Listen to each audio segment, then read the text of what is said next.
We've been talking about a leaked document here on CBS News 24/7. Well, now a State Department briefing is underway with Principal Deputy Spokesperson Vedant Patel at the podium discussing that reported leak of those documents detailing Israel's plan to attack Iran. Let's listen in. Okay, and then on this whole leaked document thing, on the intelligence assessment of Israel's preparations for a response, does that play any? Is that a problem for him on this current trip? Is that an issue of concern? So I can't say that it has come up in any of the bilateral or diplomatic conversations that we've had.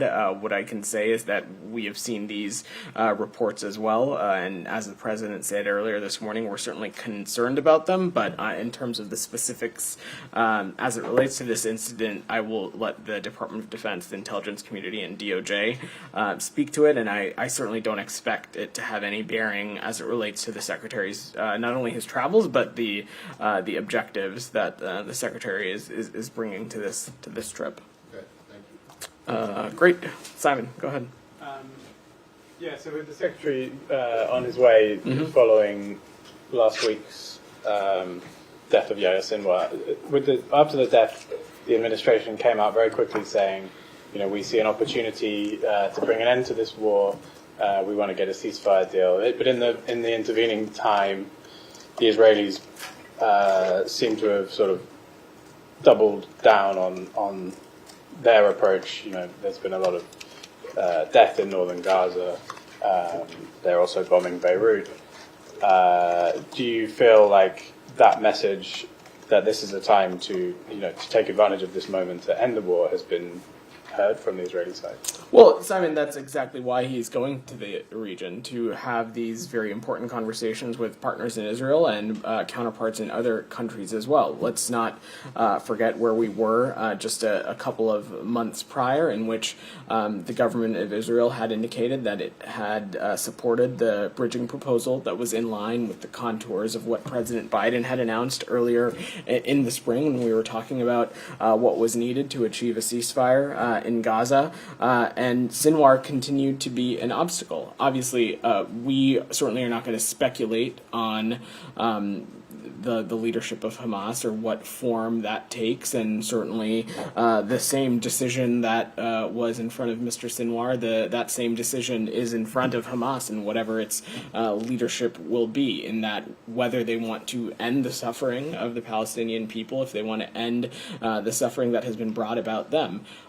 So we expect the Secretary to talk about all of these issues. We feel strongly that there is an opportunity to move the ball forward as it relates to getting a ceasefire accomplished. I'm not going to speculate on any immediate end product or outcome, but we feel that it is important to engage, not just with the Israelis, but also other partners in the region, to continue to have these important conversations for all the reasons that you mentioned.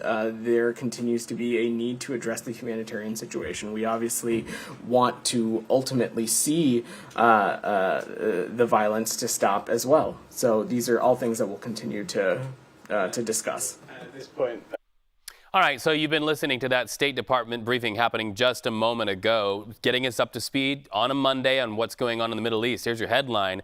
The bottom line, U.S. muscle going over to the Middle East in Gaza, trying to see a pathway to getting a ceasefire deal now that Sinwar's been taken out.